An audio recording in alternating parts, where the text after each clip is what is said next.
Welcome to the Windows Computer and Technology channel. And well, if you are a iPhone user, you'll be happy to know, if you're a Windows user also, that the Phone Link app, this is the app that, of course, right now was mostly doing things with Android.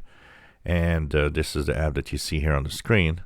Well, it's now going to roll out to everyone on iPhones.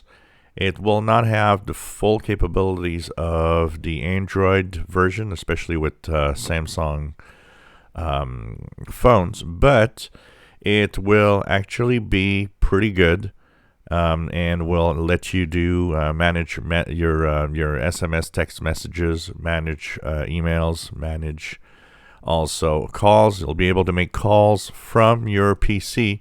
So if you don't have your phone handy, well, you can actually use your PC to make calls on your iPhones thanks to this app.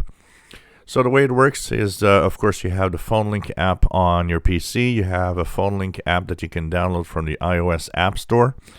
There will be a QR code on the PC screen where you can match your phone, and there it will actually, you take the QR code from the app, the Phone Link app on your iOS device, your iPhone, and it will actually match up and pair your devices together.